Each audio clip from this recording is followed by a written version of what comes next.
विद्रोह के बारे में पढ़ना है। वैसे तो हमने किसान विद्रोह के बारे में हम चर्चा कर चुके हैं। लॉर्ड कॉर्नवालिस को हमने आधार बनाया था। जितने सारे बच्चे सिलेक्शन के लिए पढ़ाई कर रहे हैं वो विशेष ध्यान देना। 1857 की क्रांति मध्य प्रदेश जहां आता है वहां भी 1857 की क्रांति आती है। हिस्ट्री पूछी जाएगी तो भी 1857 की क्रांति आती है और भारत के सामान्य ज्ञान में भी 1857। सुन रहे हो? यानी कुछ चीजें ऐसी हैं जो पेपर में हिस्ट्री लिखा आए या ना आए, लेकिन ये टॉपिक एग्जाम में जरूर आएंगे।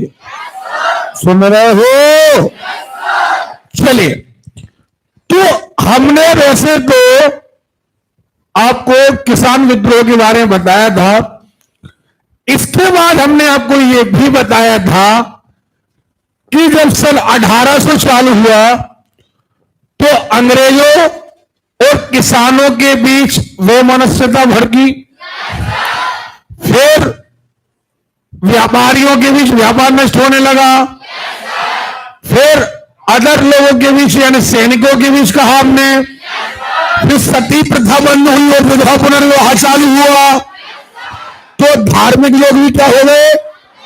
हाँ या ना?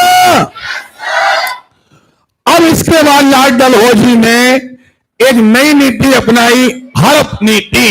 क्या? विलय नीति। हड़प नीति, विलय नीति। सुन रहे हो?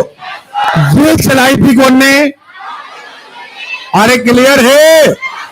तो अंग्रेजों की दो नीतियां बहुत ज्यादा प्रसिद्ध हुई हैं। एक सहायक संधि जो लॉर्ड वेलेजली ने चलाई थी, और एक इनके दो क्वेश्चन आते हैं। पहला क्वेश्चन आता है कि हड़प नीति किसने चलाई? डलहौजी ने। सहायक संधि कौन ने चलाई? ओके, सहायक संधि के अंतर्गत सबसे पहले किसने एक्सेप्ट किया? हैदराबाद। लेकिन हड़प नीति में सबसे पहले क्या हड़पा गया? सतारा। क्यों?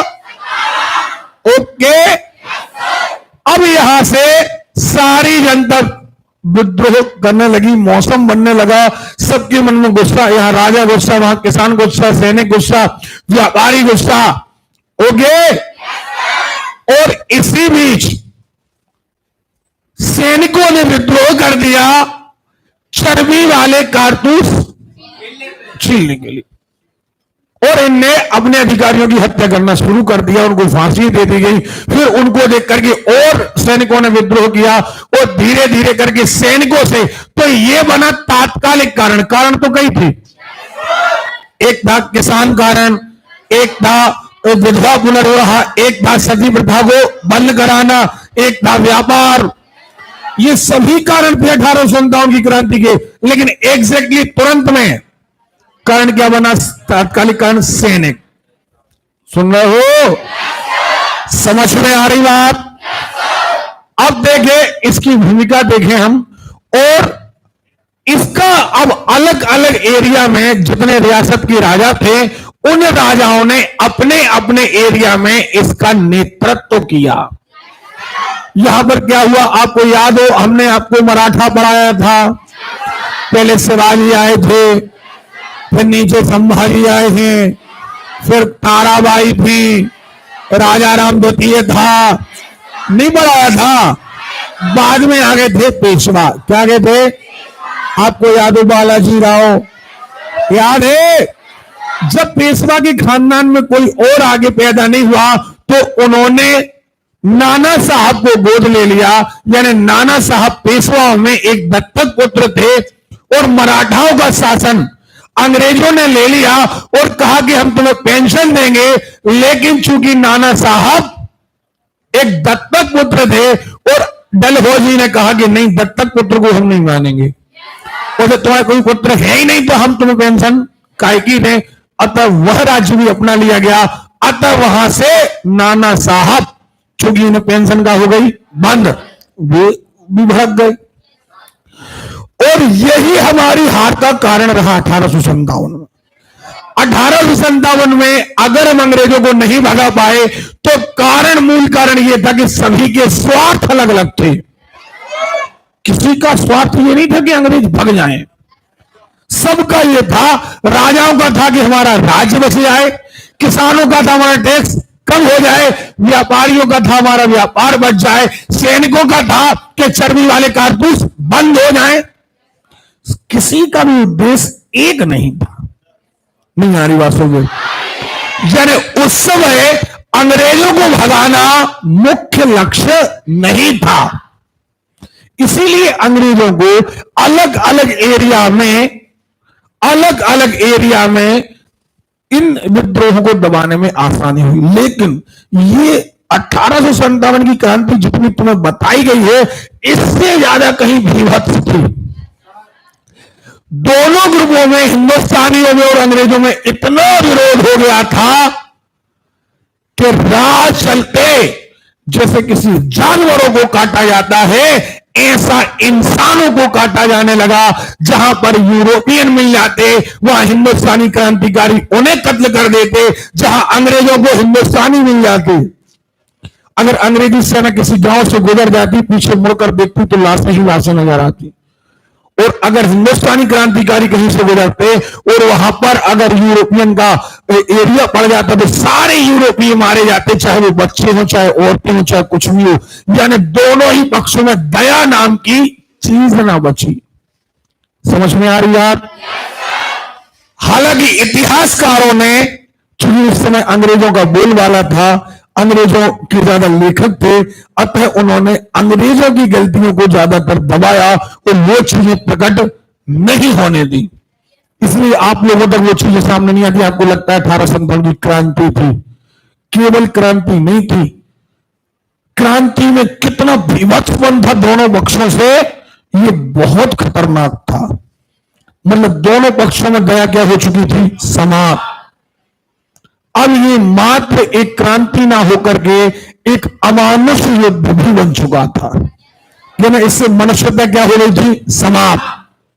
अंग्रेजों की ओर से भी हो, यहां हिंदुओं की ओर से भी, यानी हिंदुस्तानियों की ओर से। सुन रहे हो? देखें,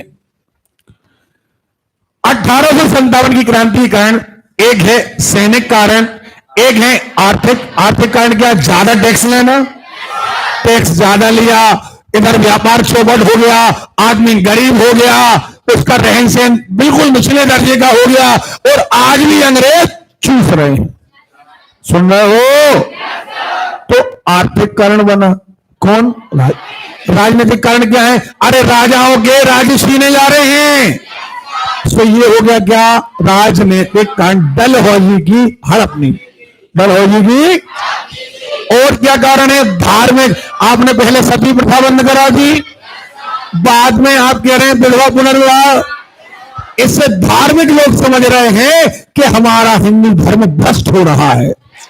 अरे क्लियर है? और आगे बढ़े जनता में, तो जनता में कई सारे आप शिक्षा दे नहीं रहे, स्कूल खोल नहीं रहे। सुन रहे हो? और सारी सुविधाएं आप दे नहीं रहे हो, और लगातार केवल का ले रहे हो? टैक्स। ओके? जनता में असंतोष, सम्मान में कमी। जनता, भारतीय जनता को केवल नौकर वाले पदों पर रखा जाना, निचले पदों पर रखा जाना, भारतीयों को उच्च पदों पर ना रखा जाना। सुनो, ये जो प्रथा शुरुआती तो हम आपको बता रहे हैं कि जो अपन कहते हैं ना कि भैया छुआछूत की भावना केवल हिंदुस्तान में थी। अंग्रेज, हमें सच पूछा जाए तो स्थिति यह थी कि अंग्रेजों के कुत्ते की हैसियत भारतीयों से कहीं ज्यादा थी। भारतीयों को वो इतना गिरा हुआ समझते थे कि केवल सेवा कार्य में ही लगाना उचित समझते थे, किसी उच्च पदों पर नहीं। तो भारतीयों की कोई सम्मान नहीं था। सम्मान में कमी के कारण जनता का हो गई, भाग गई। देखें, जनवरी 1857 के आरंभिक दिनों में दमदम छावनी का एक ब्राह्मण सिपाही अपने लोटे में पानी लेकर आ रहा था। एक निम्न जाति का खलासी, उसने मांगा पानी कि भैया मैं पानी पीने दे दो। उसने कहा कि नहीं, तुम निम्न जाति के हो, हम तुम्हें पानी नहीं देंगे। तो उसने जवाब दे दिया कि बस हो गया तुम्हारा जाति नाती सब खत्म, क्योंकि अब जो बम आ रहे हैं उनमें गाय की चर्बी लगी है, और वो तुम ब्राह्मण होते हुए भी तुम अपने मुंह से छीलोगे, काटोगे। अब उस ब्राह्मण ने विश्वास कर लिया। क्यों? क्योंकि वो व्यक्ति वही काम करता था जहां पर कारतूस बनते थे। उसने कहा ये झूठ नहीं बोल सकता, ये वही काम करता है जहां पर, हाँ ना। अतः विद्रोह हुआ। एक निम्न जाति खलासी ने का उसे पीने के लिए पानी मांगा। ब्राह्मण सैनिक ने इनकार करने पर उसने ताना मारते हुए कहा, तुम्हारा जाति दम्भ घमंड अब शीघ्र ही भंग हो जाएगा। क्यों हो जाएगा? क्योंकि अब वो कारतूस आपको छीलना पड़ेगा, हाँ या ना। जनवरी 18 में आरंभ दिनों ये हो गया, डबल कॉपी हो गया। आरंभ में कारतूसों के तौर प्रयोग कर देंगे। सुअर और गाय की चर्बी मिली होगी, क्योंकि वह खलासी कारतूस बनाने वाली फैक्ट्री में कार्य करता था। अतः सैनिकों को उसकी बात पर भरोसा हो गया और उसने यह सूचना अपने साथी सैनिकों को दी। यह सूचना शीघ्र ही बैरकपुर की छावनी में पहुंच गई। क्लियर है? अब क्या हुआ? 19वीं रेजिमेंट के सैनिकों ने उन कारतूसों का प्रयोग करने से इनकार कर दिया। ठीक है? कौन सी रेजिमेंट है? बैरकपुर छावनी की 19वीं रेजिमेंट। क्या? इससे पहले ये पता लगाओ, जो कुछ हो रहा है उससे पता लगाओ, सो लगाओ। ये भी देखो, जरा सोचो कि अंग्रेज हम पर कब्जा कर रहे हैं, हमें लूट रहे हैं, हम पर दबाव डाल रहे हैं, और सेना है कौन? भारतीयों की। आप इस बात को 1857 क्रांति से इस बात को समझ रहे हैं आप कि हमें मारने वाले कोई और नहीं है, हमें मारने पीटने वाले हमारे अपने ही हैं। अंग्रेज कितने आए होंगे? अंग्रेजों की टोटल जनता, टोटल पूरा देश आ जाए तो हमारे देश का मुकाबला नहीं कर सकते। लेकिन हम पहले ही कह चुके कि अपन लोग मूर्खों के सरदार हैं। हमारे पास चरवाहे राज कर गए, चरवाहे राज कर गए। फिर तो ये इंटेलिजेंट आदमी है। इनने एसपी अपना बनाया और सिपाही बना दिए भारतीय। भारतीयों के हाथों डंडा पड़वाए भारतीयों। सोचो कितने ब्रेन माइंडेड रहे होंगे, और हमारे अंदर गुलामी कितनी रही होगी यार, कि सोचो कि 2-4 आए और हम बड़ी शिद्दत से टैक्स दे रहे, जमीनें दे रहे, उनकी तरह तरह से गुलामी कर रहे। देखो आप, सैनिक तो शांत हो गए और इनके नेताओं को दंडित किया गया। जिन सैनिकों के जो बॉस थे उनको दंडित किया गया। फिर भी गवर्नर जनरल ने 19वीं रेजिमेंट को समाप्त करने का आदेश दे दिया। अंग्रेज बड़े चतुर थे, उन्होंने कहा देखो ये भड़क गए, ये विरोधी हो गए, ये रेजिमेंट का कर दो, भंग कर दो, अलग कर दो, ये कभी ना कभी गद्दारी करेगी। दो कितना माइंड रखने। 29 मार्च को 34वीं रेजिमेंट के सैनिक मंगल पांडे ने अपने सार्जेंट मेजर को गोली मार। गुस्से में आकर उसने जबरदस्ती कहा मंगल पांडे से कि हम हमारी दशा में छीलो, अभी छीलोगे तुम। उसने गोली भरी और मार दी। सैनिकों को अपने धर्म की रक्षा के लिए ललकारा, लेकिन उसे उसके एक साथी को पकड़ लिया गया और मृत्युदंड दिया गया। 34वीं रेजिमेंट भी क्या करती गई? भंग। अभी भी कुछ नहीं हुआ और आगे बढ़ी। इसी प्रकार की घटनाएं अंबाला, लखनऊ में हुई। धीरे धीरे करके स्पष्ट था कि सैनिक केवल उन कारतूसों का प्रयोग करने से इनकार कर रहे थे, और सैनिकों को कोई दिक्कत, उनको अंग्रेजों से दिक्कत नहीं थी। सुन रहे हो? उनको दिक्कत कैसी थी? और यही तो कारण था कि हम 1857 में आजाद नहीं हो पाए। सैनिकों को अंग्रेजों से दिक्कत नहीं थी, केवल कैसी दिक्कत थी? कारतूस मत चलवाओ, बाकी हमें कोई ऐतराज, हम तुम्हारी सेवा में समर्पित। किसान कह रहे टैक्स कम कर दो, हम तुम्हारी सेवा में समर्पित। व्यापारी कह रहे व्यापार चलने दो, हम तुम्हारी सेवा में समर्पित हैं। राजा भी पहले खूब सेवा करते रहे, जब हड़प नीति आई तब जाके गुस्सा हुए। तो यहां देखें आप, 19वीं सदी के बाद जो क्रांतिकारी हुए उनमें ज्यादातर निस्वार्थ, जैसे भगत सिंह, चंद्रशेखर आजाद, इनका स्वार्थ कुछ नहीं था, देश की आजादी था। लेकिन 1857 की क्रांति में जितने लोग लड़े, इनका अपना निजी स्वार्थ शामिल था कि हमारा एरिया बच जाए। सुन रहे हो?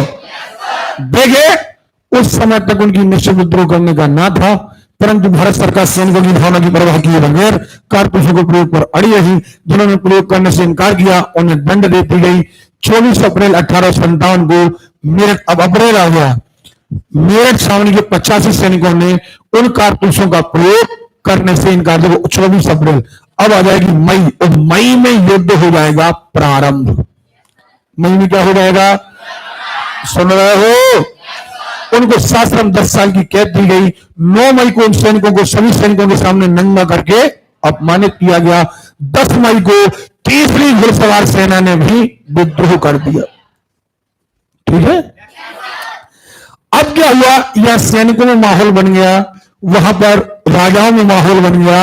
अब तय किया गया कि अपन 1 जून से अपन अचानक से क्रांति शुरू करेंगे।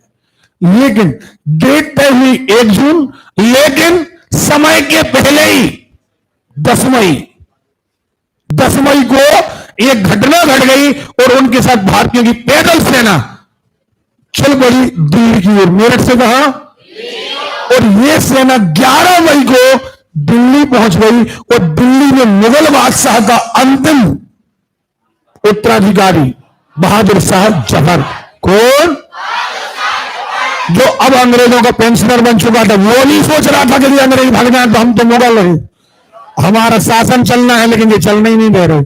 तो इनने मुगल बादशाह के पास पहुंचे बहादुर शाह जफर की बात कि आप हमारे बॉस बनो, क्रांति के बॉस बनो, आपके नेतृत्व में क्रांति होगी। अभी पहले ही सब बूढ़े हो चुके थे, दब चुके थे, उनके अंदर क्रांति का वो जज्बा नहीं था और उनको बना दिया गया भारत का क्रांति का बॉस। सुन रहे हो? 11 तारीख बंदियों को छुड़ाकर कुछ अंग्रेजों को कत्ल करने के पश्चात वो सैनिक उसी रात को दिल्ली चल दिए। वहां पहुंचकर उन्होंने मुगल बादशाह बहादुर शाह को नेतृत्व करने के लिए राजी कर लिया। अंग्रेज दिल्ली से भाग गए और इस प्रकार मुगल बादशाह के नाम से 1857 ईस्वी का विद्रोह आरंभ। 10 मई से, कब से? आवाज नहीं आ रही है? पक्का? 10 मई से तीसरी घुड़सवार सेना ने युद्ध का बिगुल ही बजा दिया, अंग्रेजों का कत्ल किया। पैदल कहां पहुंचे? दिल्ली। 11 मई को दिल्ली पहुंच गए और 11 मई को उन्होंने बहादुर शाह जफर को अपना नेता घोषित कर लिया। यानी दिल्ली में नेतृत्व किसने किया? बहादुर शाह जफर। और अब यहां से डंका बज गया 1857 की क्रांति। सुन रहे हो? उधर से कूद पड़े राजा, अलग अलग एरिया में, अपने अपने एरिया में राजा कूद पड़े क्योंकि राज्य बचाना था। किसान कूद पड़े, व्यापारी कूद पड़े, हर वर्ग इसमें कूद पड़ा सिवाय शिक्षित वर्ग के। और शिक्षितों को लगा कि अंग्रेज अच्छे हैं, कहीं ना कहीं कोई ना कोई कमी छूट जाती है। और एक जमींदारों को लगा कि अंग्रेज जाना नहीं चाहिए। सो 2 रियासत, एक खास तौर पर सिंधिया रियासत ग्वालियर और एक हैदराबाद, अंग्रेजों ने खुद अपनी किताब में लिखा है कि 1857 की क्रांति इतनी भयंकर तूफान था कि अगर 2 दीवालें, एक ग्वालियर रियासत और एक हैदराबाद, इन 2 ने हमारी मदद ना की होती तो हमें उसी समय भारत से भागना पड़ता। और आज वही गद्दारों के वंशज हमारे मंत्री बने हुए थे। और अब यही देखो जरा, जिन्होंने प्राण दे दिए, आप शहीद भगत सिंह के परिवार का देखो, एक आदमी आपको नहीं दिखेगा। आपको चंद्रशेखर आजाद का कोई दिख रहा नहीं दिखता, सुभाष चंद्र बोस का कोई दिख रहा है? जिनने प्राण दिए, आजाद कराया नहीं, जिन गद्दारों ने अंग्रेजों को स्थापित किया, वो वहां के राजा साहब हैं, चुनाव भी जीत रहे हैं। और हम और तुम जैसे मूर्ख ने चुनाव जिताकर दे रहे हैं। क्यों? क्योंकि उनके पूर्वजों ने हमारे पूर्वज महारानी लक्ष्मीबाई का कत्ल कराया। महारानी लक्ष्मीबाई का जो कत्ल हुआ था उसमें सबसे ज्यादा भूमिका सिंधिया परिवार की थी, क्योंकि घेराव किसकी सेना ने किया था? सिंधिया सेना। अंग्रेजों ने किताबों में अपने ऊपर ले लिया ताकि अगर शेर मारा, क्योंकि रानी लक्ष्मीबाई कोई कमवीर तो थी नहीं, तो अंग्रेजों को लगा कि ये हमारे नाम पे आ जाएंगे, हमने मारा, ये शेर हमने मारा, तो इसलिए किताबों में अंग्रेजों का नाम आ गया। लेकिन एक्चुअली वहां पर सेना जो भेड़ी थी वो एक्चुअली सिंधिया जो रियासत थी उसकी सबसे ज्यादा सेना ने साथ दिया था अंग्रेजों का। और आज भी हमने कुछ नहीं सीखा इतिहास से, हमने इतिहास से कुछ नहीं सीखा और आज भी हम उन्हीं की गुलामियों में लगे हैं। अब वो हमसे कह रहे हैं देखिए हम जनता के लिए लड़ेंगे। कितना लड़ेंगे भाई, रक्त तो वही है, रक्त तो वही है, ब्लड तो वही है ना। ब्लड वही है कि आपके माता पिता हम लोगों को चूसते रहे, जमींदार थे, बहुत बड़े जमींदार थे, अंग्रेजों के दलाल थे, वो ब्लड ट्रांसफर हो रहा है। तो आज जो है हम उन चीजों से हमने कुछ नहीं सीखा और आज भी हम उनकी गुलामी में तल्लीनता से लगे हैं राजा साहब लोगों की। एक सप्ताह तक भारतीय नागरिकों विभिन्न स्थानों पर सोचने रहे, परंतु इसके बाद अन्य स्थानों में सैनिकों और नागरिकों ने विद्रोह कर दिया। यह विद्रोह दिल्ली से बिहार तक फैल गया। कहां तक फैल गया? 4 जून को लखनऊ में, 5 जून को कानपुर में, अब मई से क्या गया, जून आ गया। सुन रहे हो? कानपुर में नाना साहब ने, झांसी में रानी और दिल्ली में कौन ने? बोलो रे, अरे क्लियर है? बहादुर शाह जफर ने, नाना साहब के सेनापति तात्या टोपे और रानी लक्ष्मीबाई का विद्रोह में सबसे साहसपूर्ण नेतृत्व रहा। सुन रहे हो? सबसे खतरनाक तरीके से युद्ध लड़ा महारानी लक्ष्मीबाई ने और रानी लक्ष्मीबाई का साथ दिया कौन ने? नाना साहब ने। नाना साहब के सहयोगी थे कौन? तात्या टोपे। तात्या टोपे बाद में आगे कौन के अंडर में? रानी लक्ष्मीबाई। ओके, जब 1858 में युद्ध समाप्त हो गया, नाना साहब काठमांडू भाग गए। सुन रहे हो? रानी लक्ष्मीबाई वीरगति को प्राप्त हो गई। बचे कौन? तात्या टोपे। ये अंग्रेजों से बचते जा रहे थे तो इन्हीं के एक मित्र मान सिंह, सुन रहे हो, पैसों के लोभ में आकर अंग्रेजों के साथ मिल गया और गद्दारी की और उसने तात्या टोपे को पकड़वा दिया और उन्हें शिवपुरी में क्या दी गई? फांसी। ठीक है? तो अब उनके भी जो मान सिंह थे, उनके भी आजकल जो खानदानी है वे भी जमींदार है, उनके पास भी 500-600 एकड़ जमीन है वे, हर घर के पास। क्यों? क्योंकि उन्होंने तात्या टोपे के साथ क्या करी थी? गद्दारी। बदले में क्या मिला? बदले में अंग्रेजों ने हजारों एकड़ जमीन उन्हें दी कि गद्दारों को क्या दिया जाएगा? इनाम दिया जाएगा। तो जो हजारों एकड़ जमीन वाले लोग हैं ना, उनकी आप इतिहास अभी हम पढ़ाएंगे आपको, एक एक चीज पढ़ाएंगे हम आपको, एक एक चीज पढ़ाएंगे हम आपको कि हम नहीं कह रहे, इतिहास कह रहा है कि कितने रजवाड़े हैं, कितने राजा हैं और उन्हीं राजाओं ने अपना शोषण किया है या नहीं किया। देखें आप, आर्थिक कारण, आर्थिक कारण क्या थी? वही चीजें, नील की खेती को मजबूर करना, अफीम की खेती के लिए मजबूर करना, हमारा सामान सस्ते में खरीदना और इंग्लैंड ले जाना, इंग्लैंड का सामान सड़ा हुआ लाना और हाँ या ना? समझ में आ गई बात? चलिए, तो अर्थव्यवस्था बिगड़ गई, रैयतवाड़ी व्यवस्था, बंदोबस्त व्यवस्था, स्थायी बंदोबस्त, महालवाड़ी व्यवस्था। तो अब ये सीधे हम बता चुके आपको। सामाजिक कारण, धर्म खतरे में आ गया। नीतियों से इस भावना का मिला जुला अभ्यास ईसाई मिशनरियों ने धर्म प्रचार करना शुरू किया। हिंदुओं को मुसलमान, हिंदुओं को ईसाई बनाना, मुसलमान को ईसाई बनाना। तो वहां मुसलमान भड़क गए, यहाँ हिंदू भड़क गए, यहाँ सती प्रथा बंद हो गई, विधवा पुनर्विवाह। इसे धर्म पर क्या माना गया? आघात। धर्म पर क्या माना गया? सुन रहे हो? देखिए, शब्द बनाने के अंतर्गत किए गए प्रयासों भारतीयों को शंकित कर दिया। यहां पर अंग्रेजों ने कहा कि थोड़ा सा भैया शब्द रहा करो। अब अपन लोग क्या होते थे? पुराने लोग थे, कहीं अपन धोती कुर्ता पहनना, हाँ ना, हमारे अलग अलग पहनावे थे जो संस्कृति से संबंधित थे, धर्म से संबंधित थे, हाँ ना। कुछ लोगों ने अंग्रेजी सभ्यता को अपनाया तो धार्मिक लोग शंकित हो गए कि अब हमारा धर्म भ्रष्ट हो रहा। ओके, पहले हिंदू धर्म में माना जाता था कि समुद्र पार जाना अधर्म है। वो जो व्यक्ति समुद्र पार चला जाता था, समुद्र में यात्रा करता था, उसको लोक परिवार से अलग कर देते थे। अब अंग्रेजों को राज तो पूरी दुनिया में था, तो वो क्या करते थे, अपनी सेना को दूसरे देश भेजते थे पानी के द्वारा। तो अब जो भारतीय सैनिकों को बाहर भेजा जाता, बेचारे घर लौट कर आते, तो उन्हीं के घर वाले उन्हें परिवार से अलग, अब तुम मर गए हमारे लिए, अब तुम्हारे परिवार में नहीं रहोगे क्योंकि तुम्हारा धर्म भ्रष्ट हो चुका। काय भ्रष्ट हो चुका? तुम समुद्र की यात्रा कर आए, है ना। तो देखिए, सामाजिक कुरीतियां, सती प्रथा, कन्यावध, बाल विवाह का निषेध। अब तो उस समय क्या था, कुछ काम अंग्रेजों ने अच्छे भी करे। सती प्रथा, पति मर जाए तो जबरन उसकी अर्थी से बांध दो। किसको? तुम्हें मालूम शायद कि अभी जो अर्थी निकलती है उसमें बाजी क्यों ले जाते हैं, है मालूम? नहीं मालूम। उस समय क्या था, और बड़ी बैंड जाते थे, इसलिए जाते थे कि जब सती किया जाए किसी औरत को, तो वो, अब भाई जिंदा आदमी को जलाओगे तो चिल्लाएगी नहीं, तो लोग कहीं क्या ना हो जाए, विचलित ना हो जाए, इतनी जोर से बाजे बजाओ कि इसकी आवाज ना सुनाई दे। इसलिए ये चीजें, अब वो आज समझ रहे हैं कि हम बैंड बजा रहे हैं तो आत्मा प्रसन्न हुई, आत्मा नहीं, एक आत्मा की आवाज ना आए। ये सब चीजें कुरीतियां थी कि एक व्यक्ति को जिंदा जलाओगे तो निश्चित तौर पर वो चिल्लाए, जिंदा आदमी कहां जल जाएगा भाई।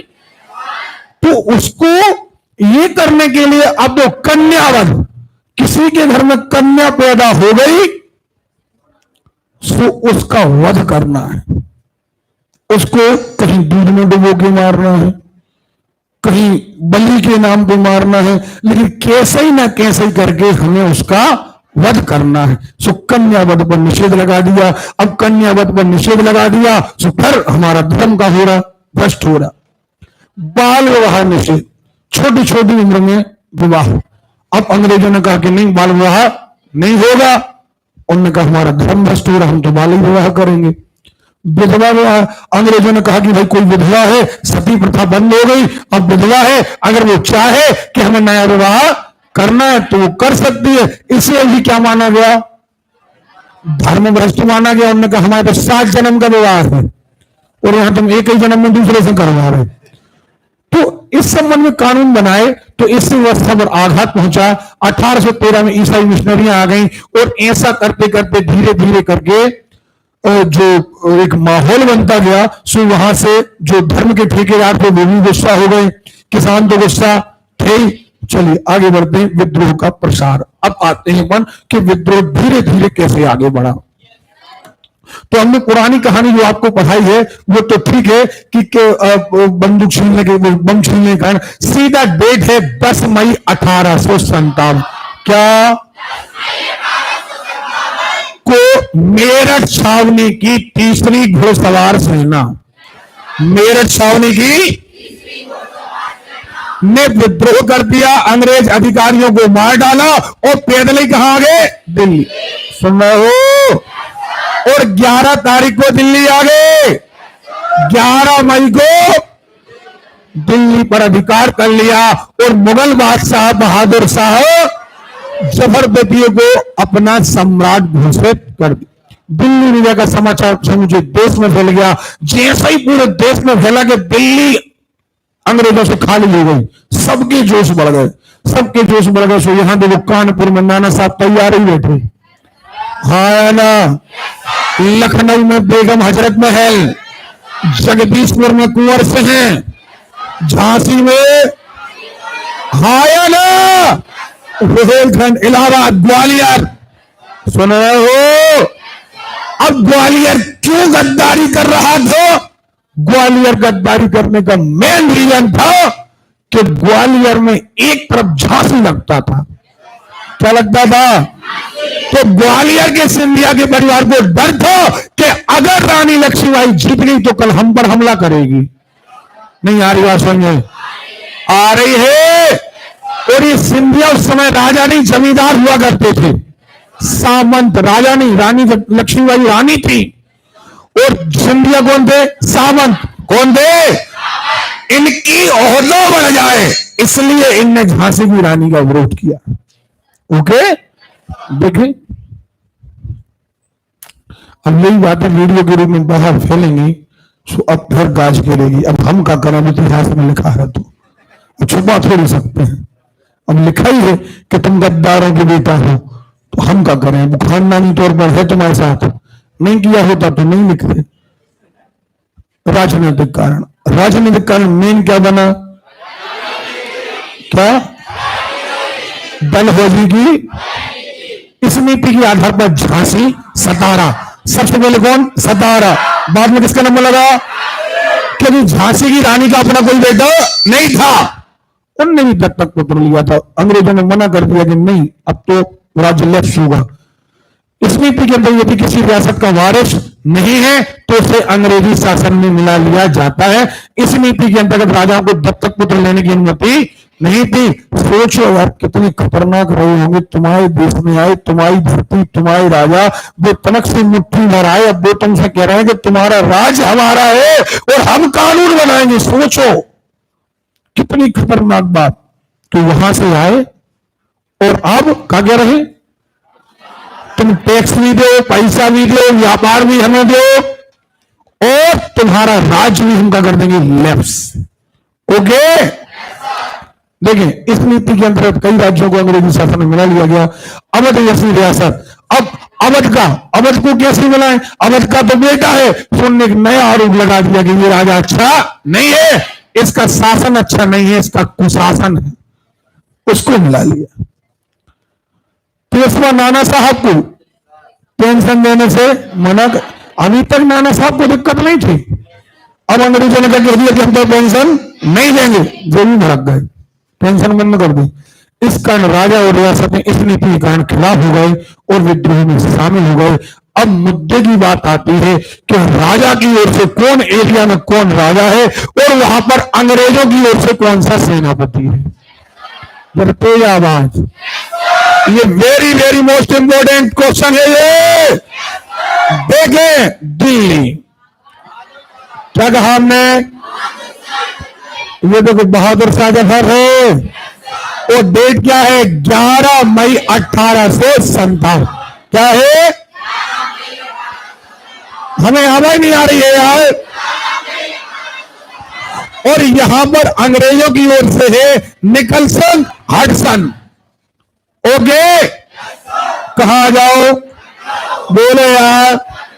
यहां पर बेगम हजरत महल है, कौन है, हमें आवाज नहीं आ रही है। और यहां पर एक कैंपबेल, अंग्रेज सेनापति कौन है, ओके।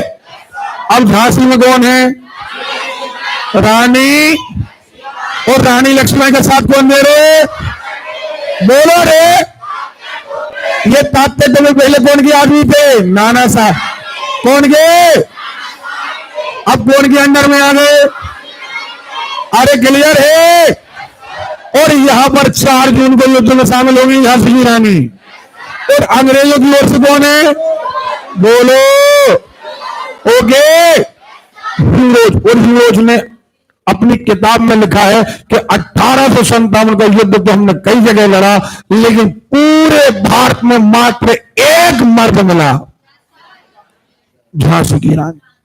मात्र एक मर्द से युद्ध हुआ है, बाकी सब तो कचरा थे, बाकी से युद्ध नहीं हुआ, बाकी सबसे तो कोई मतलब नहीं था, लेकिन एक ही मर्द मिला और ये मिला झांसी की रानी। ओके, हीरोज ने खुद अपनी किताब में लिखा। कानपुर, कानपुर से बोल, सुन रहे हो, अब तात्या टोले का नाम दो जगह, पहले कौन के साथ थे, नानी साहब ने कहा भेज दिया झांसी की रानी के, सुन रहे हो। देखो लगभग 5 जून कैंपबेल, देखो अभी कैंपबेल और कहा था, देखो यहां देखो कैंपबेल कहा, लखनऊ, कहा था, लखनऊ के पास क्या है, बोलो रे, है वहां पर भी कौन है। अब तो इलाहाबाद, इलाहाबाद की रियासत की है कौन है, लियाकत अली, कौन है, जोरदार आवाज। और यहां है कर्नल नील, कर्नल, अब कहां कह रहे हैं हम, फैजाबाद, मौलवी अब्दुल्ला, यहां पर भी कौन है, colonel Neil. Okay, Bareilly, very very most important. Bareilly से कौन लड़ रहा है? खान अब्दुल गफ्फार खान। देखो, खान बहादुर खान, सॉरी खान बहादुर। और बिसेंट आयर फतेहपुर से असीमुल्ला। भैया वेरी मोस्ट इंपोर्टेंट, जगदीशपुर, क्या कुंवर से है, हाँ या ना? विलियम टेलर और बिसेंट आयर, ये वेरी मोस्ट इंपोर्टेंट है। जगदीशपुर से नेतृत्व किसने किया? क्वेश्चन बहुत ज्यादा आता है एग्जाम में। जगदीशपुर से कौन ने? कुंवर से है ने। देखेंगे जरा, दिल्ली बहादुर शाह, लखनऊ बेगम, हजरत महल। अब देखो जरा हुआ क्या, फैसला क्या हुआ, अंत क्या हुआ। दिल्ली से बहादुर शाह जफर ने नेतृत्व किया। जब युद्ध खत्म हो गया 58 में, तो इन्हें गिरफ्तार कर लिया गया और रंगून भेज दिया गया। और यहां पर जेल में ही इनकी 1862 में क्या हो गई? मृत्यु। हाँ ना? अरे क्लियर है? इनका अंत ऐसा हुआ, गिरफ्तार कर लिए गए और जेल भेज दिए गए। कौन है? बेगम हजरत महल, हाँ या ना? ये भी नेपाल चली गई और वहीं पर इनका निधन हो गया, हाँ या ना? और आगे आते हैं इलाहाबाद, सुन रहे हो? इलाहाबाद से कौन है? लियाकत अली, इनका कोई लिखित प्रमाण नहीं। झांसी ग्वालियर, यहां से कौन है? रानी लक्ष्मीबाई हो, बोलो रे, हाँ या ना? जून 1858 आते आते ये वीरवती को प्राप्त हो गई। अब बचे कौन? तात्या टोपे, कौन बचे? तो 59 और 1 साल बाद, सुन रहे हो? 1 साल तक ये अंग्रेजों से छुपते रहे, लेकिन 1 साल बाद यानी 59 में इन्हें देखें बंदी बना लिया गया। इनके एक दोस्त मान सिंह ने इनके साथ क्या कर दी? गद्दारी। और चलिए सो रहे थे तो पुलिस को बुला लिया और इन्हें गिरफ्तार करवा दिया। शिवपुरी में इन्हें फांसी दी। ओके, तो ये अंत समझ में आ गया कि नहीं आ गया? और देखे बरेली, खान बहादुर खान, फांसी की सजा। बिठूर कानपुर, कानपुर से कौन थे? नाना साहब, कौन थे? नाना साहब भी कहां चले गए? सुनाई नहीं दिया, नेपाल चले गए, वहीं पर इनकी मृत्यु हो गई। ओके, जगदीशपुर से कौन थे? कुंवर से। ये देखें इनका निधन हो गया और इनके जो साथ वाले थे उन्हें फांसी दे दी गई। क्लियर है? फैजाबाद, अंग्रेजों ने 50,000 रुपए का इनाम रखा गया, बाद में तो वगैरह इन हमले में मारे गए। ठीक है, तो ये थोड़ा सा आपको रीडिंग करना है। फतेहपुर, फांसी की सजा, गोरखपुर, ये उतने इंपॉर्टेंट नहीं, फिर भी आप पढ़ना जरा। रेवाड़ी, बैरकपुर, बैरकपुर में कौन? मंगल पांडे, हाँ ना? इन्हें क्या मिली थी? फांसी। ओके, चलिए असम, सागर, संबलपुर, मेरठ, मथुरा, बिजनौर, ठीक है, मंदसौर। तो ये आप रीडिंग कर लेना जितनी चीजें लेकिन हमने आपको बताई हैं वो आपको विशेष याद रखना है। जरा खिंच के बैठे आप। अब नाना साहब की चर्चा। ये नाना साहब बाजीराव द्वितीय के दत्तक पुत्र थे। दत्तक पुत्र यानी गोद में, है ना? अतः ये एक प्रकार के पेशवा थे, लेकिन अंग्रेजों ने इन्हें पेशवा मानने से इनकार कर दिया और कहा कि हम इन्हें पैसा नहीं देंगे। इनका वास्तविक नाम क्या था? भिंडू पंथ। क्या नाम था? ओके, अब इन्होंने पेशवा को उत्तराधिकारी मानने से अस्वीकार कर दिया। उनकी इतनी पेंशन क्या कर दी गई? बंद कर दी। नाना साहब ने अंग्रेजों के विरुद्ध क्रांति का बिगुल बजा दिया। संघर्ष के बाद उन्होंने कानपुर पर अधिकार कर लिया। अनेक अंग्रेजों द्वारा मारे एक महान स्वतंत्रता सेनानी के रूप में नाना साहब का नाम आता है। अंत में ये कहां चले गए? नेपाल। कहां चले गए? अरे क्लियर है? ये कहां से लड़ रहे थे? कहां से? कानपुर और लखनऊ, याद रखना। कानपुर से नाना साहब, लखनऊ से बेगम हजरत महल, सुन रहे हो? जगदीशपुर से कुंवर से हैं, ग्वालियर और झांसी से झांसी की रानी, सुन रहे हो? रानी लक्ष्मीबाई। ओके, देखें तात्पर्य, स्वतंत्रता संग्राम के महान सेनानी थे। इनका वास्तविक नाम था रामचंद्र पांडुरंग। कौन का नाम? कौन का नाम?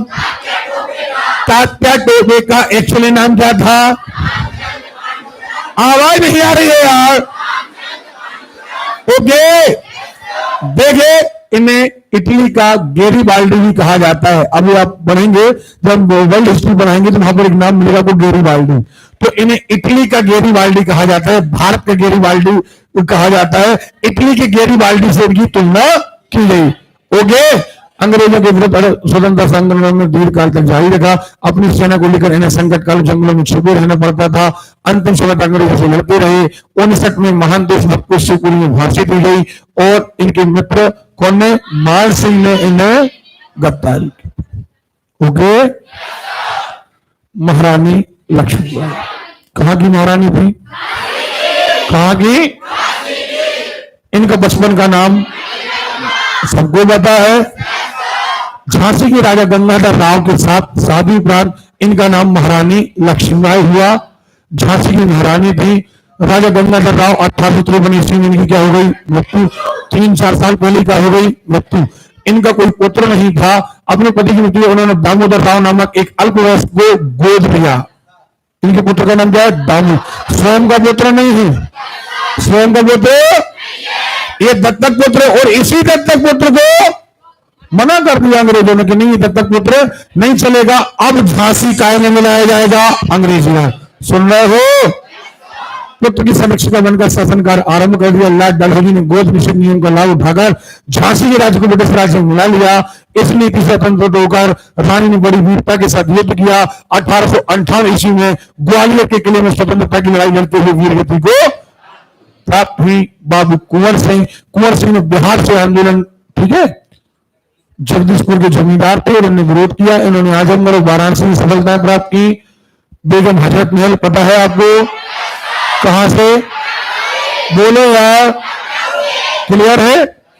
बहादुर शाह जफर, जीनत महल राष्ट्रीय क्रांतिकारी की लड़ाई लड़ी। बेगम जीनत महल जैसी साहसी महिला आंदोलन में सक्रिय रही। ठीक है, चलिए, बहुत सारे नाम आते हैं। रानी अवंती, देखो जरा, रानी अवंतीबाई, रानी पक्का, ये अपनी बुंदेलखंड एरिया वासे हैं। मध्य प्रदेश की रहकर रामगढ़ की रानी अवंतीबाई, सुन रहे हो? और क्रांति के दौरान युद्ध में अंग्रेजों से संघर्ष किया और ये भी क्या हुई? वीर गति को प्राप्त हुई। अब विद्रोह के समय अत्याचार, कितने खतरनाक अत्याचार हुए। ये अत्याचारों के बारे में हम आपको बता चुके हैं कि दोनों ओर से बहुत भीभत्स लड़ाई हुई है। दोनों ओर से दया का कोई नाम है ना, दया नाम की तो चीज ही नहीं थी। सुन रहे हो? दोनों ने एक दूसरे को बिल्कुल नृशंस हत्याएं की। देखो, विद्रोह के समय मुख्य विशेषता दोनों पक्षों द्वारा किए गए भयानक अत्याचार। ये अत्याचार इतने भयानक तरीके से किए गए थे कि एक लेखक ने लिखा कि यह युद्ध दो जंगली जातियों का युद्ध था, जिसमें दया का कोई औचित्य नहीं था। इसमें दुश्मन का नाश करने की भावना थी। इसका तरीका चाहे कुछ भी हो। अंग्रेजी इतिहासकार ने भारतीयों द्वारा अंग्रेजों पर किए गए अत्याचारों का तो उल्लेख किया है, लेकिन अंग्रेजों ने जो भारतीयों पर अत्याचार किए उसका उल्लेख नहीं किया।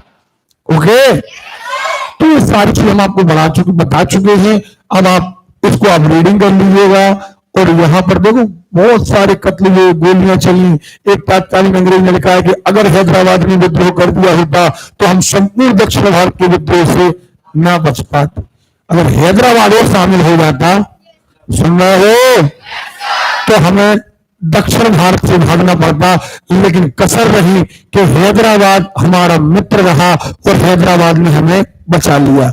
अब दक्षिण भारत में हैदराबाद ने बचा लिया तो उत्तर भारत में अब लॉर्ड कैनिंग क्या कह रहे कि अगर सिंधिया विद्रोहियों के साथ सम्मिलित हो जाता तो मुझे कल ही यहां से भागना पड़ेगा। कौन लिख रहा है? Lord Canning. कौन लिख रहा है? तो धन्यवाद दे रहा है सिंधिया को कि प्रभु आप हमारे का हो, मित्र हो। सुन रहे हो?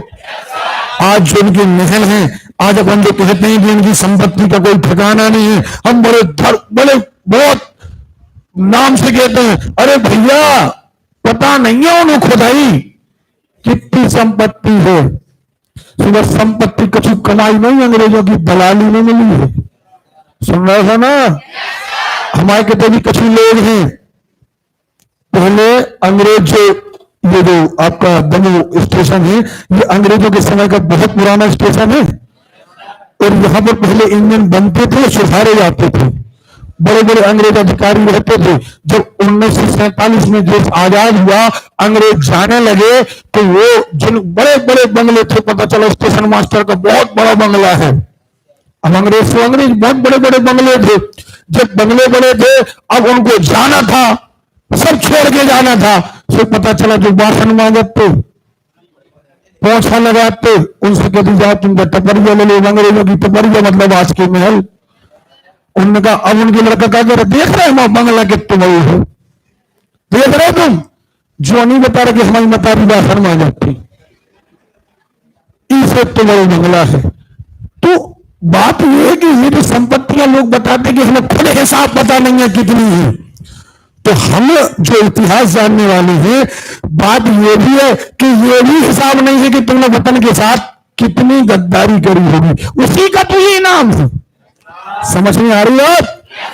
ये हजारों एकड़ जमीन क्रांतिकारियों के घर वालों के पास नहीं है, 25 एकड़ तक नहीं, 20 एकड़ तक नहीं है, मात्र 500 एकड़ जमीन और हजारों एकड़ जमीन उन्हीं के घर में है जिन्होंने अंग्रेजों की अच्छी खूब दिल लगा के सेवा करी है। सुन रहे हो? आज आप देखो, आपने सुना होगा या आप इंटरनेट पे टाइप करना कि ग्वालियर का जो उनका भवन है रहने का, सिंधिया जी का, राजा साहब का, उसकी कीमत लगभग आज के हिसाब से 4000 करोड़ रुपए है। 1 करोड़ नहीं, 4000 करोड़ का उनका महल है और अंग्रेजों ने छुड़ाया नहीं, बाकी के छुड़ा लिए, अंग्रेजों ने उनका महल नहीं छुड़ाया। तो गद्दारी के इनाम थे कि जाओ रहो सुख से और हमारी सेवा में लगे रहो, है ना? तो जो कभी कोई कहे कि हमें खुद पता नहीं हमारी संपत्ति कितनी है, तो क्या 1857 का युद्ध पढ़ो, तुम्हें अपनी बाप दादा की गद्दारी याद आ जाएगी और हमें गर्व है कि हमारे पास 2 एकड़ की जमीन नहीं है।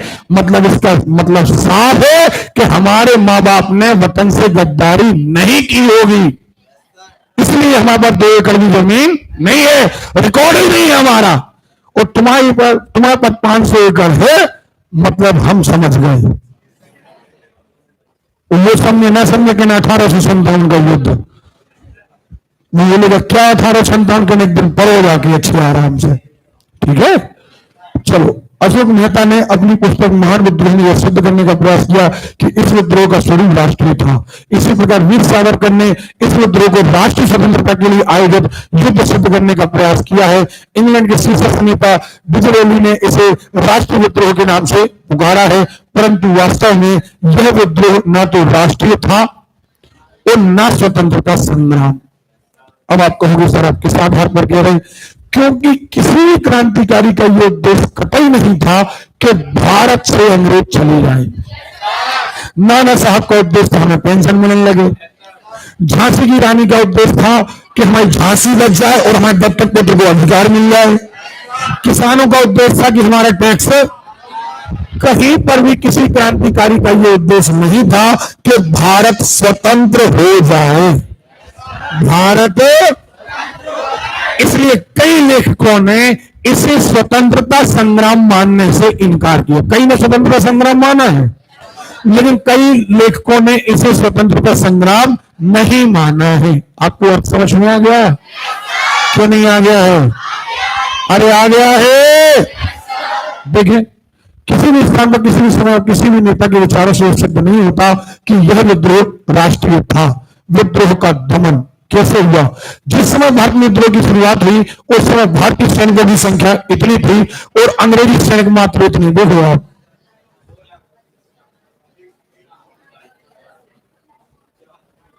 गलत तो नहीं है? अंग्रेज कौन के दम पर लड़ रहे थे? भारतीय सैनिक लड़ रहे थे। कलकत्ता से दिल्ली के अनेक स्थानों भारतीय सैनिकों की छावनियां थी, जबकि अंग्रेजों की मुख्य छावनियां आगरा और धनबाद में। जैसे ही विद्रोह की सूचना लॉर्ड कैनिंग को मिली, उसने बंबई, मद्रास, बर्मा, श्रीलंका से सेना एकत्रित करने के आदेश दिए। जो अंग्रेजी सेना चीन जा रही थी उसे अपनी जिम्मेदारी पर रोक लिया और यहां बुलाया पंजाब से भी वफादार सिख सैनिक, अंग्रेजों के वफादार सिख सैनिकों को बुलाया गया। कि आओ हमें बचाओ। जनरल नील ने बनारस विद्रोह को समाप्त किया। बाद में ये पूरा हम बता चुके हैं आपको, कानपुर में किसने दबाया है ना, तो कैंपेबल ने दबाया। ये सीधा सीधा सारी कहानी। जगदीशपुर में कुंवर सिंह ने विद्रोह किया, ठीक है। विद्रोह के परिणाम क्या रहे? फाइनली 1857 ईस्वी का विद्रोह असफल रहा। समझ में आ रही बात? लेकिन अपनी विफलता ने भी इसमें एक महान उद्देश्य अब भारत वालों के दिमाग में कहीं ना कहीं अंग्रेजों का विरोध करना और स्वतंत्र होने की भावना आ गई। भले आज स्वतंत्र ना हो पाए हो, सुन रहे हो? थक गए बेटा आप लोग, थक गए हो? वास्तव में यह आंदोलन का प्रेरणा स्रोत बन गया, जिसने यह कर दिखाया जो कभी जो विद्रोह भी नहीं कर सका। विद्रोह के परिणाम तो भले अच्छे ना आए हो, लेकिन एकता जरूर आ गई। इसी क्रांति के पश्चात ब्रिटिश नीति व्यवस्था व्यापक परिवर्तन हुए। अब अंग्रेजों को पता चल गया कि भैया आज तो बच गए, अगर अब भारत की जनता भड़की तो बचना मुश्किल हो जाएगा। इसलिए चुनाव के नाटक करो, परिषद बनाओ, अधिनियम लाओ, स्कूल खोलो, लगे कि हम कुछ कर रहे। नहीं आ रही बात समझ? अतः उनने कुछ दिनों के बाद एक कांग्रेस जैसी संस्था को खोलने की परमिशन दी, ताकि लोगों का गुस्सा धीरे धीरे करके निकलता रहे रैलियों से। जैसे प्रेशर कुकर होता ना, कि कुकर में प्रेशर बने तो सीटी के द्वारा बाहर आ जाए। अगर ये सीटी बंद कर दो तो कुकर फट जाएगा, हाँ ना? तो ये एक प्रकार की कुकर की सीटी थी कांग्रेस। गुस्सा आए रैलियां निकालो। समझ में आ रही है? सेना का पुनर्गठन हुआ, कंपनी के शासन का अंत हो गया, नई शासन नीति आ गई, साम्राज्यवादी नीति में परिवर्तन हुआ, डलहौजी की हड़प नीति क्या ले ली गई? सुन रहे हो? अंग्रेजों ने बहुत सुधार कर ली। कंपनी का शासन क्या कर दिया? समाप्त। अब शासन कौन के हाथों में चला गया? सुन रहे हो? तो वहां चला गया। अब वायसराय बैठने लगा। वायसराय के साथ साथ और एक कमेटी बना दी गई, वो निर्णय लेगी। ओके, देखें भारत के शासन की बागडोर लंदन में प्रतिक्रियावादी तत्व सक्रिय हो गए। भारतीय राजनीति में उग्रवाद का उदय हुआ। अब 1857 क्रांति में जिनके परिवार के लोग मारे गए थे, उनके बच्चों के मन में एक आक्रोश पैदा होने लगा, और धीरे धीरे करके ये आक्रोश जब 19वीं सदी आई, 1885 के बाद, वो विद्रोह दोबारा से भड़कने लगा। और जब 1900 का विद्रोह सामने आया तो अंग्रेजों के पैर हिल गए। भारतीयों को लाभ हुआ, हिंदू मुस्लिम वैमनस्य का जन्म हुआ। अब अंग्रेजों ने एक नई नीति डाली। वो समझ गए कि इन सबसे इकट्ठा लड़ना, हिंदू और मुसलमानों से इकट्ठा लड़ना बहुत कठिन बात है। अतः इन्हें एक नई नीति डाली, फूट डालो राज करो। क्या कहा? वही नीति अभी आप देख रहे हैं। पहले हिंदू मुस्लिम अलग करो, अब ठाकुर ब्राह्मण अलग करो, फिर ये अलग करो। ये नीति अंग्रेजों की भी है। सुन रहे हो? जब तुम्हें कहीं से अगर तुम्हें लगे कि लड़ना कठिन है तो बीज डाल दो फूट का। भारतीयों और अंग्रेजों के बीच पारस्परिक घृणा, एक दूसरे को घृणा की दृष्टि से देखने लगे। विद्रोह की असफलता के कारण। क्यों विद्रोह हमारा असफल हो गया? भैया डेटें याद होना चाहिए। 10 मई, 11 मई, 4 जून, 5 जून, आया ना? और किस एरिया से किसने युद्ध लड़ा? हमने बढ़ाया है। और उसका अंत क्या हुआ? और वहां किस अंग्रेज ने भूमिका निभाई? सुन रहे हो?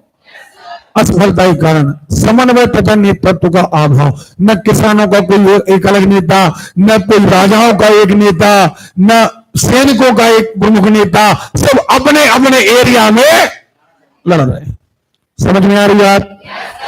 एक बॉस नहीं है। विद्रोह समन्वय केंद्रीकरण नहीं था। किसी स्थान की विजय कर लेने के बाद उसके पास आगे के लिए कोई निश्चित योजना नहीं थी। मतलब वही बात जो हम आपको इतनी देर से समझा रहे हैं। मान के चलो झांसी की रानी लड़ रही है, तो उनका युद्ध है झांसी के लिए। अगर झांसी से अंग्रेज हट जाए तो उनका काम खत्म। अब वो अपने घर में। अगर कुंवर सिंह लड़ रहे हैं और कुंवर सिंह का जगदीशपुर खाली मतलब वे अपने स्वतंत्र। हमारी बात समझ रहे हो ना? तो लोगों ने स्थानीय तौर पर युद्ध लड़ा, भारत को स्वतंत्र लड़ाने के लिए नहीं लड़ा। बहादुर शाह के प्रतीक के रूप में नेतृत्व सौंपा गया था बहादुर शाह को, लेकिन इनकी आयु इतनी अधिक थी कि वे विद्रोह को दिशा नहीं दे सके। खोई प्रकार के टाइप के बुंदेलखंडी में काम टाइप हो चुके थे, है ना? तो सीमित क्षेत्र, सीमित राष्ट्रीय भावना का अभाव, सीमित क्षेत्र है, बता चुके हम आपको। राजाओं का अपना स्वार्थ है। अब गद्दार भी है, मेन तो ये है, ग्वालियर के सिंधिया, इंदौर के होलकर, हैदराबाद के निजाम, सुन रहे हो? और इन जोधपुर के राजा, भोपाल के नवाब, पटियाला नाभा और जिंद के सिख एवं पंजाब के दूसरे सिख सरदार, इनने भी कौन का साथ दिया? इसलिए हम युद्ध नहीं जीत पाए। सिंधिया का एक मंत्री दिनकर राव, हैदराबाद के वजीर सर, इनने विद्रोह को दबाने में अंग्रेजों की सहायता की।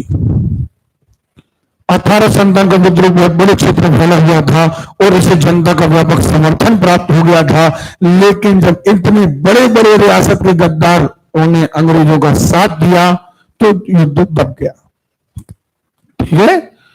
फिर भी पूरे देश को, भारतीय समाज के सभी अंगों तथा वर्गों को यह अपनी लपेट में नहीं ले सका।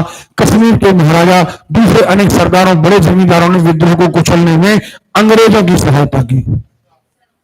खास तौर पर कौन ने? जमींदार और साहूकार। जमींदार और ये दो। अब आप देखो, साहूकार, जो पुराने साहूकार महाजन हैं, इनके घर में हजारों एकड़ जमीन है। अपन कहते हैं इनके घर में खानदानी संपत्तियां हैं। कारण 1857, है ना? विद्रोह में शामिल अवध के बहुत से तालुकदारों ने अंग्रेजों से यह आश्वासन पाकर कि उनकी जागीरें वापस कर दी जाएंगी, किनारा कर लिया। गवर्नर कैनिंग ने बाद में टिप्पणी की कि इन शासकों द्वारा सरदारों ने तूफान के आगे बांध की तरह काम किया। जो तूफान आ रहा था इसमें बांध की तरह काम करने किया सिंधिया ने, इंदौर के होलकर ने, इंदौर के, हैदराबाद के, भोपाल के नवाब ने। ओके, अगर ये दीवारें ना होती तो ये तूफान अंग्रेजों को उड़ा ले गया होता। ठीक है? तो ये सूदखोर साहूकार, इनके बारे में भी आया है। ग्रामीण जनता की हम लोग का निशाना सूदखोर साहूकार थे, इसलिए स्वाभाविक तौर पर विद्रोह के शत्रु हो गए, क्योंकि जनता से खूब ब्याज खा रहे थे, अंग्रेजों के बड़े दलाल बने बैठे थे। निश्चित उद्देश्य का अभाव, उद्देश्य निश्चित न था। किसानों का उद्देश्य अलग था, राजाओं का अलग था, नाना साहब का अलग था। उद्देश्य एक न होना, है ना?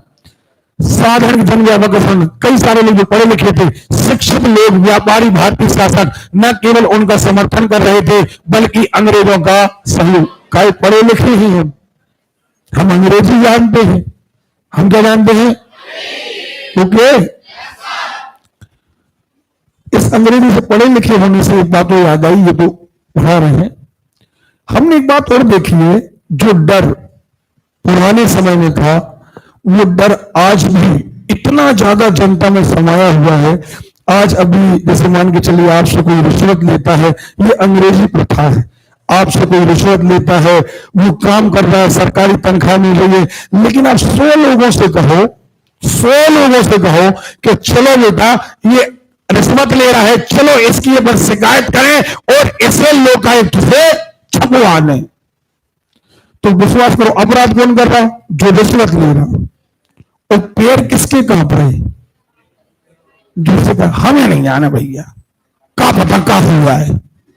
सोचो, इतना डर। आप 100 लोगों, 100 भारतीयों से कहोगे, 99 मना कर देंगे। और यही कारण है इनकी रिश्वत लेने का, क्योंकि 99 लोग क्या कर देते हैं? मना। और वही 1857 की क्रांति जाएगी, ज्यादा पढ़े लिखे लोग, हमें दंड फंड में नहीं पड़ना है। हमने कई लोगों से सुना, भैया अपना जीवन है, दंड फंड में नहीं पड़ना है। कोई आदमी आए 4 जूता मार गया, हम खा लें, लेकिन दंड फंड में नहीं पड़ना है। अभी से मेरे दंड फंड से कहा, कोई आदमी तुम्हारे घर के सामने, एक मोहल्ला में 1000 लोग निवास कर रहे। कितने लोग? 1000। एक टुचरा सा जिसकी हड्डियों में भी दम नहीं है, वो शराब पी कर आता है, पूरे मोहल्ले को गालियां देता है, लोग 1000 लोग क्या कहते हैं, हमें दंड फंद में, और वो एक टिड्डी दल सा पूरे मोहल्ले को धमका करके चला जाता। लेकिन अच्छे लोग क्या कहते हैं, हमें दंड फंद में तुम्हारा काम तुम जानो भैया, हम तो गाली देने कौन छपक यहाँ है, 4 जूता मान ले हमने झाड़ा लाए, लेकिन हमें दंड फंद में। ऐसे ही तो हुआ है, करीब आधे सिपाहियों ने विद्रोह में हिस्सा नहीं लिया, भारत के सिपाहियों ने अंग्रेजों की सहायता करी, देखो आप, और भारतीयों पर गोलियां चलाई। तो ये देखें, हमने इतिहास से कुछ नहीं सीखा और हम हमेशा ही गुलामी, क्योंकि हमारी नसों में गुलामी भर चुकी है। तो ये अब देखें, आधुनिक शिक्षा प्राप्त भारतीयों ने भी विद्रोह का साथ नहीं दिया, बल्कि कौन का साथ दिया, अंग्रेजों का। शिक्षित भारतीय देश का पिछड़ापन समाप्त करना चाहते थे कि अंग्रेज यहां पर रहें और हम अंग्रेजी सीख जाए, है ना। उनके मन में यह गलत विश्वास भरा था कि अंग्रेज आधुनिकीकरण का यह काम पूरे करने में उनकी सहायता करेंगे।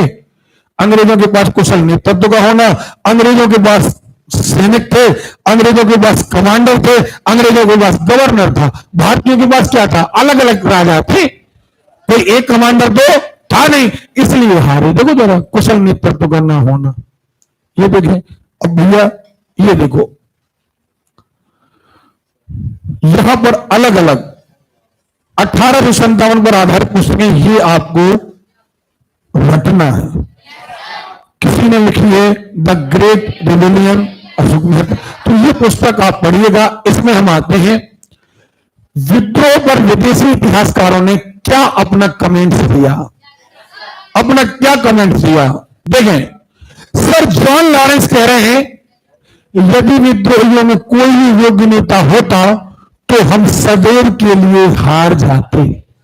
कितनी बड़ी बात कही उसने, कि अगर कोई एक नेता होता, ये बटे ना होते, झांसी अलग ना होता, सतारा अलग ना होता, जगदीशपुर अलग ना होता, अगर ये सब एक खंबे के नीचे आकर हमारा विद्रोह करते तो हम तो गए। सर जॉन लॉरेंस, यह पूर्णतः सिपाही विद्रोह था। उन्होंने कहा कि नहीं, जनता तो इसमें शामिल थी ही नहीं, मात्र सिपाही।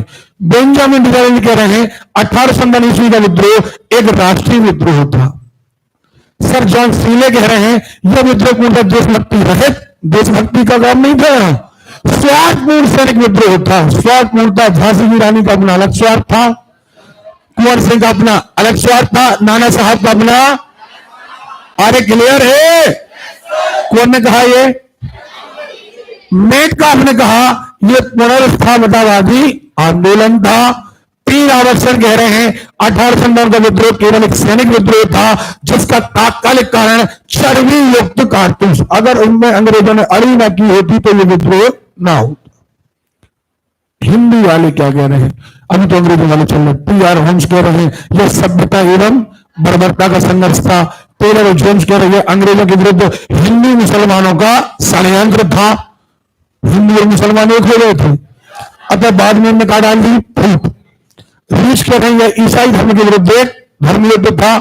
कुकलैंड कह रहे हैं 1857 का विद्रोह सैनिक विद्रोह न होकर नागरिक विद्रोह था। अब मुख्य आते हैं भारतीय इतिहासकारों ने क्या कहा, ये एग्जाम में पूछा जाता है।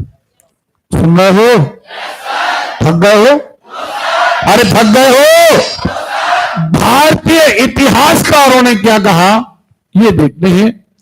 Doctor M.N. सेन, जो धर्म के लिए लड़ाई के रूप में प्रारंभ हुआ वह स्वतंत्रता संग्राम के रूप में समाप्त। इन्होंने कहा कि धर्म सती प्रथा, विधवा पुनर्विवाह, इसका विरोध करने के लिए शुरू हुआ था और स्वतंत्रता संग्राम के रूप में समाप्त हो गया। अशोक मेहता का कह रहे हैं 1857 के विद्रोह का स्वरूप राष्ट्रीय था, यानी अशोक मेहता से राष्ट्रीय मानते हैं। वीडी सावरकर कहते हैं 1857 का विद्रोह एक सुनियोजित राष्ट्रीय स्वतंत्रता संग्राम था। ये भैया सबसे ज्यादा इनका नाम आता है कि किस भारतीय इतिहासकार ने 1857 की क्रांति को राष्ट्रीय स्वतंत्रता संग्राम कहा। कौन ने कहा? वीडी सावरकर। कौन ने कहा? हमें सुनाई नहीं दिया। मजूमदार कह रहे हैं प्रथम राष्ट्रीय संग्राम ना तो प्रथम था, प्रथम क्यों नहीं था? इनका कहना है कि इसके पहले भी कई युद्ध हुए। ना राष्ट्रीय था, राष्ट्र इसलिए नहीं था क्योंकि अपने अपने एरिया में अलग अलग था। और ना ही स्वतंत्रता था। क्यों नहीं था स्वतंत्रता? क्योंकि किसी भी क्रांतिकारी का उद्देश्य अंग्रेजों को भगाना नहीं था। कौन कह रहे थे? कौन कह रहे? मजूमदार का कह रहे हैं ना तो ये प्रथम था। देखिए एक मिनट, इसके पहले बीडी सावरकर का कह रहे प्रथम था, राष्ट्रीय था और स्वतंत्रता संग्राम था। थक गए हो? जोरदार आवाज हो। थक गए मतलब खत्म है काम।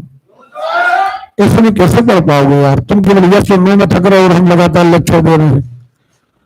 ये एग्जाम में आपके पीएससी तक के एग्जाम में पूछा जाएगा 1857 की क्रांति को किस भारतीय इतिहासकार ने प्रथम स्वतंत्रता संग्राम कहा है? वीडी सावरकर ने। कौन ने? हमें आवाज नहीं आ रही है। लेकिन मजूमदार ने कहा ना तो ये प्रथम था, ना ये राष्ट्रीय था और ना ही ये। जोशी जी कह रहे हैं राष्ट्रीय सामान्य जनता की पहला विप्लव था, विप्लव माने युद्ध। बिपिन चंद्रा कह रहे हैं विदेशी शासन को राष्ट्र मुक्त करने का था।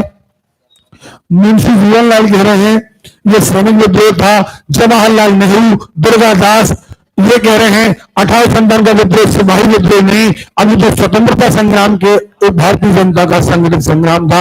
यानी जवाहरलाल नेहरू इस बात को मान रहे हैं कि उस समय जो युद्ध हुआ वह स्वतंत्रता संग्राम था।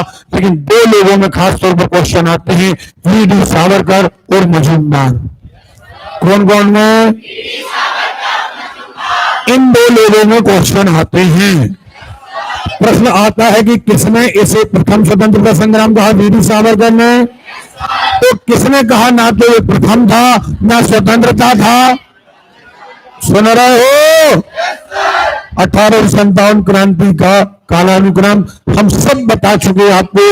इस बारे में किस तारीख को क्या हुआ ये पूरी चीजें हम आपको पढ़ा चुके हैं। अब हम कल पढ़ेंगे इसके अदर कोई और जो विद्रोह छोटे मोटे हुए। सुन रहे हो? लेकिन बेटा ऐसी थकान लाओगे तो हम आपको पेपर तक तैयार नहीं करा पाएंगे। सब लोग खिंच के बैठेंगे और हमारी बात सुन ले। एक भी लड़का लड़की की नजर इधर उधर हुई दिक्कत हो जाएगी। हम आपसे ये कहना चाह रहे हैं कि अगर आप इस तरीके से, अभी केवल हिस्ट्री पढ़ी हमने, अभी हमारे 12 टॉपिक बाकी हैं, अभी हमें पूरी साइंस पढ़ना है, अभी पूरी साइंस पढ़ना है। 3 प्रकार की साइंस है। पूरी ज्योग्राफी पढ़ना है, 2 प्रकार की ज्योग्राफी है। नए लोग अर्थशास्त्र पढ़ना है, मध्य प्रदेश पढ़ना है, हिंदी पढ़ना है। नहीं पढ़ना है? पढ़ना है। अगर आप 1 घंटे में थकेंगे तो कैसे हम टेस्ट फाइट कर पाएंगे? बहुत सारे सब्जेक्ट बाकी हैं। अभी तो वर्ल्ड हिस्ट्री पढ़ना है, फिर हमें वीरानों के बारे में पढ़ना है। पढ़ना है ना? नहीं पढ़ना है? फिर हमें 3 प्रकार की विज्ञान पढ़ना है और इस बार विज्ञान में 3000 क्वेश्चन हम लगवाएंगे आपको। कितने क्वेश्चन? सुन रहे हो? हमारा मतलब यह है कि गुंजाइश ना बचे।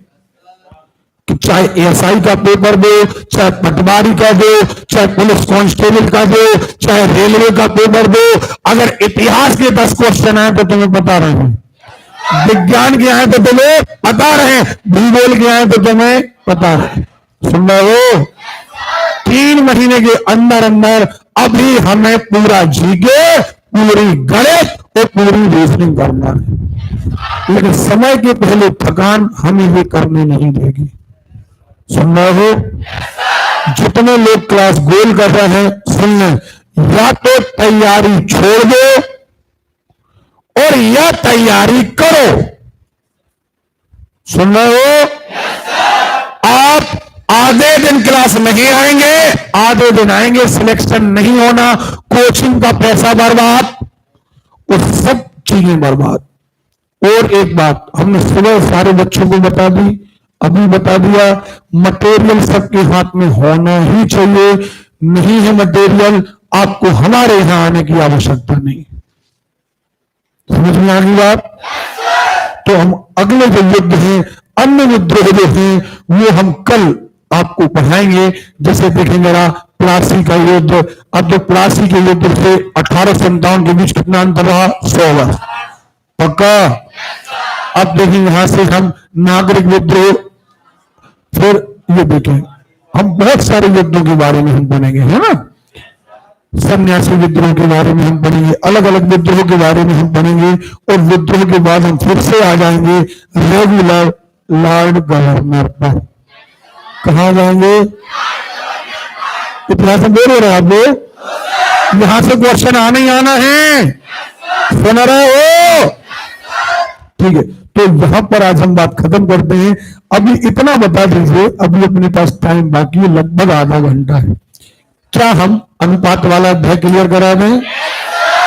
आप लोग बोर हो गए हैं इसलिए, नहीं तो इतिहास के लिए दौड़ने बढ़ जाते, लेकिन हमें पता है कि आप इतने थक गए कि कोई मतलब नहीं है। अभी आपको युद्ध बढ़ा दें, युद्ध तो नहीं पढ़ पाएंगे। अब आप जो आपके चेहरे में, सुनो बेटा, याद रखना, ऐसे रहेंगे तो ये हजारों लाखों लड़के लड़कियां पढ़ रहे हैं, हजारों लाखों। जैसे तुम पढ़ रहे ना कि 1.5 घंटा में हम थक गए, ऐसे हजारों लाखों लड़के लड़कियां पढ़ रहे हैं। लेकिन सिलेक्शन उन्हीं के होंगे जिन्हें डेट याद है, समय याद है, कहानी याद है। क्योंकि ब्रेन में आप कोई चीज तभी डाल पाओगे जब आपके अंदर एक सीक्वेंस होगा। और ऐसी थकान यदि आप लाओगे तो आप नहीं सिलेक्ट हो पाओगे। पहली बात तो कोर्स ही नहीं हो पाएगा, क्योंकि कोर्स में देखें जरा, अदर क्लासेस का कोर्स जो है, जरा हम 2 मिनट की चर्चा कर लें, वो हम आपको बता दें। अदर क्लासेस में आपके पास गणित है, रीजनिंग है और जीके है। जीके में एक एक करके अलग अलग सब्जेक्ट हैं, लगभग 13 टॉपिक हैं। कितने हैं? एक बात, उनको केवल अपना कोर्स खत्म करना है और स्टूडेंट को मात्र कोर्स खत्म कराना है। अब आ जाते हैं हम अपनी पद्धति पर, हमने और उनमें क्या अंतर है, हम क्यों सिलेक्शन ज्यादा लेते हैं और हम क्यों सक्सेस ज्यादा होते हैं, हम क्यों सक्सेस हो गए ही। देखें, आपने गणित में वो 25 लेसन पढ़ेंगे, आप 25 लेसन पढ़ेंगे, लेकिन उनमें अंतर यह है कि वो 50 प्रश्न में अध्याय खत्म कर देंगे, यहां पर मिनिमम आपका 250 है, 5 गुना आपका काम ज्यादा है। हर सवाल आपको करना है 5 गुना का। यही हाल आपके काय का है रीजनिंग। अब जीके पर आ जाओ, जीके पर आओ, उनको मात्र टॉपिक निपटाना है। जैसे उन्हें हिस्ट्री पढ़ा दी, ठीक है, लेकिन हर टॉपिक पर मिनिमम 3000 क्वेश्चन आप नहीं लगाएंगे तो आपको पेपर की स्वभाव, पेपर की क्वालिटी आपको पता नहीं रहेगी। और अगर पेपर के बारे में आपको ज्ञान नहीं है तो आप क्या करेंगे? जैसे आपको किसी को मैदान में गाड़ी सिखाओ और सडनली उसे पकड़ा दो तो जाओ, अब तुम्हें भोपाल जाना है, नहीं चला पाएगा। क्योंकि मैदान में गाड़ी चलाना अलग बात है और सड़क पर गाड़ी चलाना अलग बात है। उसे सड़क पर भी प्रैक्टिस कराना पड़ेगा। अब 3000, मिनिमम 3000 क्वेश्चन का गुणा आप 13 सब्जेक्ट में करो, 39,000, एक 40,000 क्वेश्चन। और 40,000 क्वेश्चन ऐसे नहीं कि टिक नहीं, आपको पता है कि एक एक क्वेश्चन पर पूरा डिटेल। 40,000 क्वेश्चन करके तो देखो, आप बाल की खाल निकाल देंगे अपन। सुन रहे हो? हमने हिंदी में कहा, हिंदी में लोग कहते हैं 4 पर्यायवाची पढ़ाए, पर्यायवाची याद कर लेना, फिर तो पूरी हिंदी याद कर लेना। क्लास आने की जरूरत क्या है? क्लास आदमी तभी आता है कि अगर आप धरती के पर्यायवाची याद कर रहे हो, और धरती के पर्यायवाची कितनी है? 25।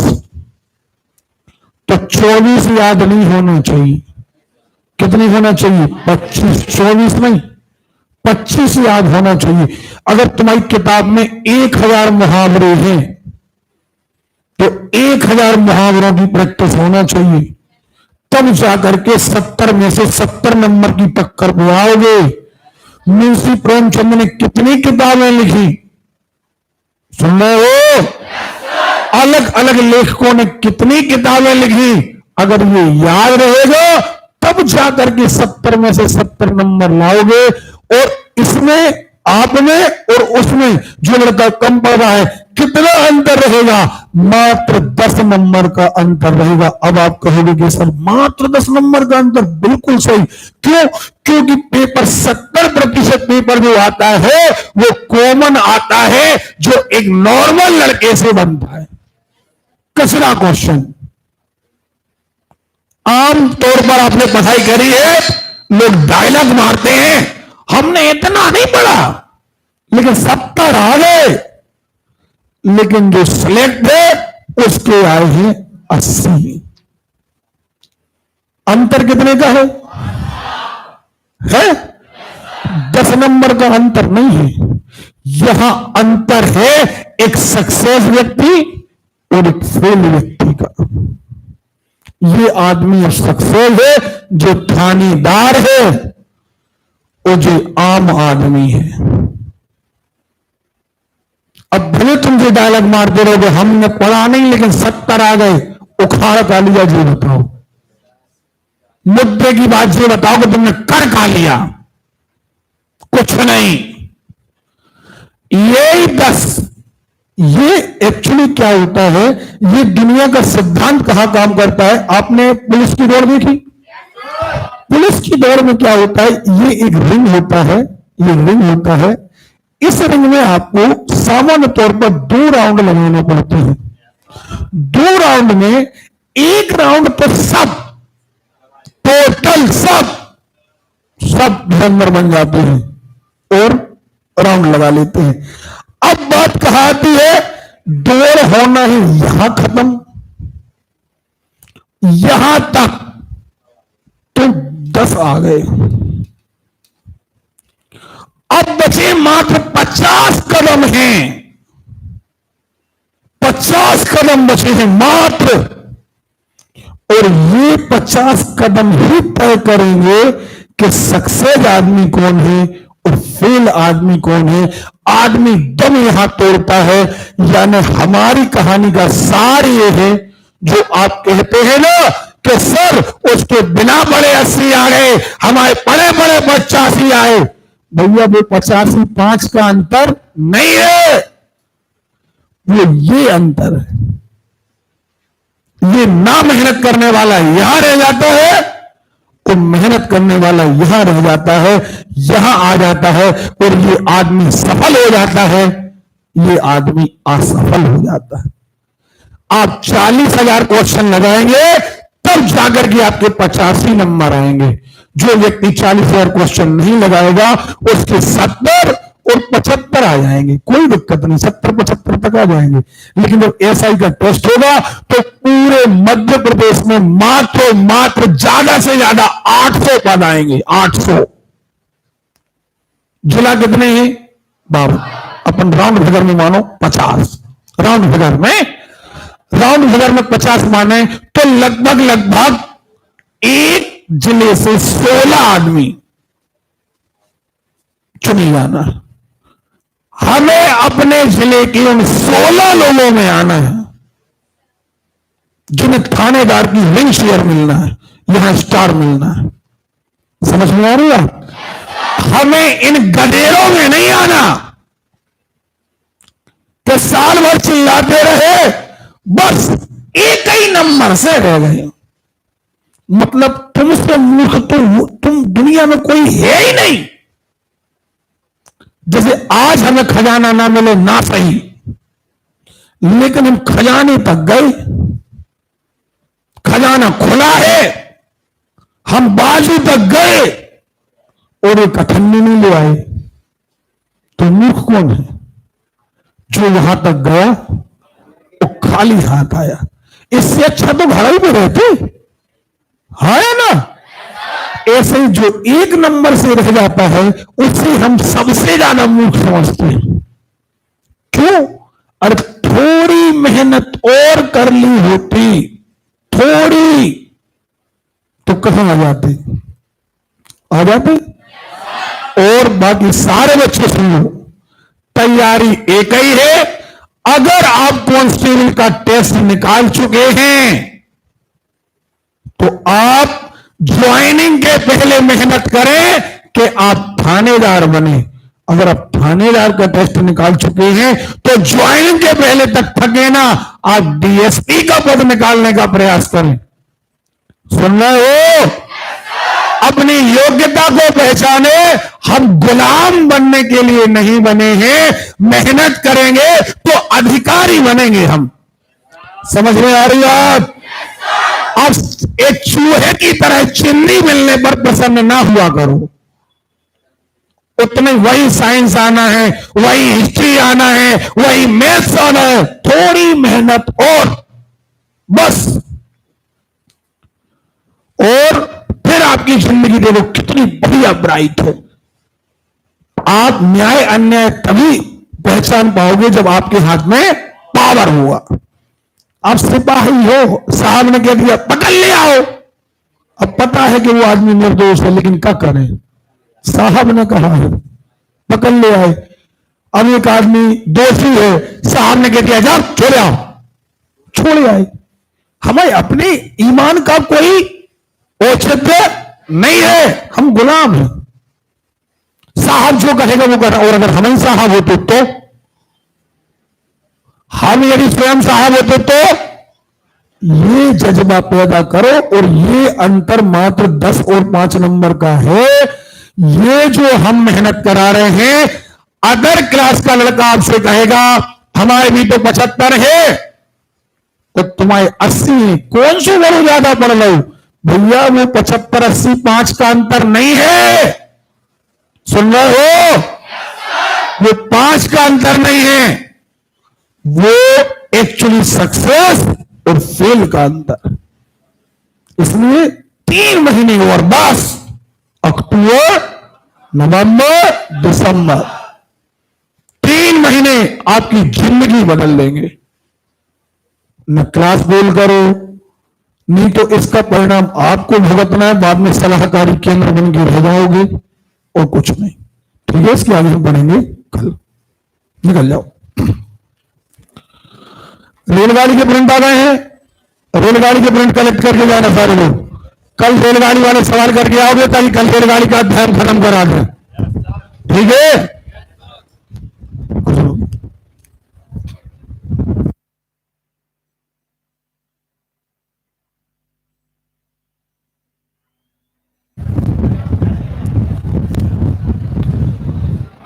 और आगे हमारी डेस्क पर जहां पढ़ाते हैं वहां पर हमारी गाड़ी की चाबी रखी है, कोई भी लड़का या लड़की वहां से उठा के ले आओ।